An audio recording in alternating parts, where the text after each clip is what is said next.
Mes chers compatriotes, ce qui s'est produit hier à Paris et à Saint-Denis, près du Stade de France, c'est un acte de guerre. Et face à la guerre, le pays doit prendre les décisions appropriées. C'est un acte de guerre qui a été commis par une armée terroriste, Daesh, une armée djihadiste contre la France, contre les valeurs que nous défendons partout dans le monde, contre ce que nous sommes, un pays libre qui parle à l'ensemble de la planète. Values we stand for. That's what my administration intends to stand for. All right? Thank you very much, everybody. If you were waiting to hear a U.S. president say, "I feel your pain," or if you were waiting to hear a U.S. president say, "It's them or us," that is not what you just heard. President Obama called the attacks here in Paris a setback at one point. He was asked, "Is it time for you to change your strategy?" More or less, he said no. "Have you underestimated the abilities of ISIS?" More or less, he said no. "Do you understand how to defeat ISIS?" His response, this is a variation of the same question. President Obama has made it quite clear in that Q&A that lasted more than 45 minutes that he has accepted there are evils in this world and evils in places like Paris, France, and this is something that we all must face today. It's a reality in which the world we live. If you're at home wondering, with your own set of anger and your own set of fears about what could happen next, you are not alone, because that's precisely what you feel here in Paris, France. And if you're waiting for clarification on your feelings through that Q&A, you weren't going to get it. The president's strategy, as stated over the weekend, continues as is. Brett Baer hosts a special report with me now. And Brett, you were listening. Your impressions from Turkey a moment ago. Well, Bill, I tell you, this was striking. This was truly striking that the president, first of all, he started, and he obviously thanked his Turkish hosts. It took him about a minute to get into the attacks of Paris. He talked about cyber talks and climate change, and then talked about the Paris attacks. You're right. He said the strategy is essentially not changing. He was asked numerous times about whether he personally underestimated ISIS. Remember calling them JV. Just last week doing an interview that said that they were contained on the ground in Syria and Iraq, and he pushed back and even seemed angry at some of those questions, he said, being similar. The problem was he never conceded that there was any misjudgment by his administration. And the big passion that you heard from the president was about refugees and how the U.S. has to continue to realize that there are men and women and children escaping terrorism. Meantime, across town, you have French President François Hollande talking to his Congress, starting with France is at war. ISIS cannot be contained. ISIS has to be destroyed, asking his Congress to establish 3 more weeks of an emergency session, emergency declaration of powers to enable him to go after ISIS in every way, shape, and form. So the contrast in those two speeches, obviously one a news conference at a summit and the other an address to Congress, but still the message, the contrast in tone and urgency was striking. Bill? If you have people willing to die, it's hard to stop them. That's what the president said. Talked about a handful of people carrying out these attacks. In this country alone, you have 1,000 men who have gone to Iraq or Syria to join the Islamic State. That's a lot more than a handful. And he talked repeatedly and with deference and with tenderness in this comment, Brett, about his trips to Walter Reed. And the U.S. military has paid one hell of a price for 14 years, and many of them for the rest of their lives. You used to work at the Pentagon. You know what the U.S. military would say when they heard something like that. Put us in the fight. Yes, we can exactly. do it. Listen, Bill, Don't send a 20-year-old French woman or young man to a concert on a Friday night and expect them to pay the price for the lack of security. Men and women in the U.S. military are ready and willing to pick up this fight. And that, Brett, as you well know, is an extraordinary thing on behalf of our country. It is. Listen, I talked to a special ops commander who's engaged currently, and there is this palpable frustration. Unleash them. Make them go after this threat. The president talks about the costs and the treasure that we've spent both in blood and treasure, but arguably there is a sense that something else has to be done. Bill? A setback is the phrase used for here in Paris. Back here in a moment when I get back to my colleague Martha McCallum in New York. Yesterday for an Asia-Pacific summit after addressing the G20 about the United States ISIS strategy. During his news conference in Turkey, the president said the U.S. will intensify the strategy it has already put forward, but that sending in U.S. ground troops to fight ISIS would be a mistake. In the aftermath of Paris, as I listened to those who suggest something else needs to be done, typically the things they suggest need to be done are things we are already doing. The one exception is that there have been a few who suggested that we should put large numbers of U.S. troops on the ground. And it is not just my view, but the view of my closest military and civilian advisors that that would be a mistake. And let's assume that we were to send 50,000 troops into Syria. What happens when there's a terrorist attack generated from Yemen? Do we then send more troops into there, or Libya, perhaps? Or if there's a terrorist network that's operating anywhere else in North Africa or in Southeast Asia. Folks want to pop off and have opinions about what they think they would do, present a specific plan. But what I'm not interested in doing is posing or pursuing some notion of American leadership or America winning or whatever other slogans are they come up with that has no relationship to what is actually going to work to protect the American people and to protect people in the region who are getting killed, and to protect our allies and people like France. I'm too busy for that. And here's how the president responded when he was asked if he underestimated ISIS to this point. No, we haven't underestimated our abilities. This is precisely why we're in Iraq as we speak, and why we're operating in Syria as we speak. And it's precisely why we have mobilized 65 countries to go after ISIL, and why I hosted at the United Nations an entire discussion of counterterrorism strategies and curbing the flow of foreign fighters, and why we've been putting pressure on those countries that have not been as robust as they need to in tracking the flow of foreign fighters in and out of Syria and Iraq. But a look back at an interview the president did with The New Yorker in January of 2014 tells a different story. In the same interview in which he used the now infamous JV team analogy, President Obama went on to say, quote, "I think there is a distinction between the capacity and reach of a bin Laden and a network that is actively planning major terrorist plots against the homeland versus jihadists who are engaged in various local power struggles and disputes, often sectarian."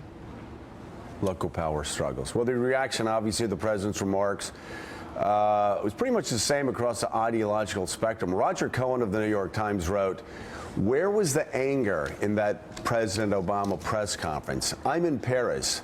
His words fell shamefully short of sentiment here." The Washington Post editorial board wrote that a petulant-sounding President Obama insisted, as he has before, that critics have offered no concrete alternatives. The president would be wise to set aside his defensiveness and reconsider them. The Wall Street Journal writes, if Mr. Obama fought the Islamic State with half the vigor in which he delivers moral lectures, he'd find that a much less fearful America would welcome far more refugees. Charles Krauthammer said, there was lassitude, passivity, and annoyance in the president's voice. And Eugene Robinson writes, Obama's tone in addressing the Paris atrocity was all wrong. At times he was patronizing, at other times he seemed annoyed and almost offensive. Mika, it was shocking. And the reaction from the people I spoke with across the ideological divide and people that work for other governments that are on the front line in this battle find it shocking that what the French declare as an act of war, the president calls a setback. And what Dianne Feinstein says keeps her up at night. Yeah, no, that was... The president says, actually, I'm too busy for that that. I'm too busy for that. And he says people can pop off if they want to. He was peevish. He was petulant. Not my words. It's the Washington Post words. He was clearly irritated through the entire press conference. And I think most frightening is the fact that he seems disconnected from reality. The reality on the ground in Paris, the reality on the ground in Syria, the reality on the ground. He is the opposite of a neocon that is more wedded to his ideology than the realities on the ground, and he's taking the world along for a ride here. So the news part of what you were saying right here, do we have the Dianne Feinstein bite ready to go? I'd like to play that because that really expresses sort of how this crosses all ideological divides on many levels. Take a look. I've never been more concerned. I read the intelligence faithfully. ISIL is not contained. ISIL is expanding. They've just put out a video saying it is their intent to attack this country. And I think we have to be prepared. There's only one way we're going to diminish them, and that is by taking them out, because they are growing. They are in more than a dozen countries now. They are sophisticated. They have apps to communicate on that cannot be pierced, even with a court order. So they have a kind of secret way of being able to conduct operations and operational planning. So we should take this very, very seriously. And I'll tell you, Willie, a lot of people in New York City, a lot of people very, very concerned at the president's passive response to Paris. We had Commissioner Bill Bratton seated right there yesterday, and we gave him the comments from the White House that the ISIL doesn't have the capacity to reach the United States, and the look on his face said it all. He said, excuse me? He said, of course, this is very real. Of course, this could happen here. Of course, we need to be more aggressive. Of course, we need to do more than we're doing right now. It's been a hallmark of President Obama's presidency and even his campaign to be cool, to be no drama, to show no emotion. But there are moments when people want to see a little emotion. There are moments when people want to hear him say, I recognize this is a problem, here's what I'm going to do, and not to get mired in political fights. I know he was asked about critics of his program, but he seemed more emotional and annoyed and aggressive about that than he did about the problem in front of him. And I heard that he was, the only time he ever showed passion was when he was attacking Republicans, not when he was talking about ISIS. Now the question is, bizarre. Does that lack of emotion and passion match a lack of strategy? They are coordinating, the United States government is coordinating with France on these airstrikes. We are sharing intelligence. He's taking new measures, but is it enough? Is there a new strategy? And we just haven't heard that. Mike Barnacle? Well, I've been told by several people that the President of the United States has been told repeatedly over the past couple of months that the strategy that's being employed right now is not nearly as effective as he, the President, wants it to be or thinks it is. And this could have played a part in his reaction yesterday because now it is very clear that the strategy is not effective. You cannot defeat Daesh, ISIS, whatever you want to call them, with a bombing campaign. Cannot be done. They have to have people on the ground. Well, even military men and women women that we speak to say the bombing campaign is a joke. It's for show. What's so ironic about what he said yesterday, Mike, was he said, I'm not going to do anything, I'm too busy to pose. Yeah, his entire bombing campaign, more than half, he's posing through a bombing campaign. More than half the planes that take off in our bombing campaign come back with the ordnance still. Without dropping the bomb. Yeah. Mark Halprin, it's baffling what happened yesterday, and the French are clearly disturbed by it. What's your take on the president's press conference and where the United States policy is and where it's going? The country and the world only have one president of the United States at a time, and that posture that he had yesterday is not going to satisfy large numbers of people on the planet, large numbers of people in the country, and as you suggested, Joe, not just Republicans, but a lot of Democrats. The president's a very rational guy. He's very frustrated by the options that he has. He's very frustrated by the criticism that he gets. But as Willie suggested, some others have suggested, there comes a time when the intellect and the black and white, the gray as opposed to the black and white, has to be put aside to say the world needs American leadership. And again, the performance yesterday, baffling, I think, is about the nicest thing you could say about it from the point of view of a lot of people who expected a much different approach. Well, Gene, obviously the usual suspects, the Republicans were attacking, but also you have the French deeply concerned, Roger Cohen saying it was shameful, the Washington Post editorial board talking about calling the president, quote, petulant. That's the editorial board, as you know very well. And yesterday, it seems one more example of colossal failure on the part of Washington, D.C. from a Democratic president and some loons on the far right on immigrants. You had Michael Gerson, a Republican, actually attacking Republicans on the Washington Post editorial board, editorial page, talking about how their reaction is all wrong as well. Well, you can say the U.S. reaction in general has been muddled, to say the least. You quoted from my column earlier in which I clearly said the president's tone was all wrong. He sounded defensive. He sounded annoyed at the whole thing, and one understands his annoyance, but that he shouldn't have projected that. That said, the substance of what he said is something we should also focus on, and he asked a very good question, which is, what is the alternative policy?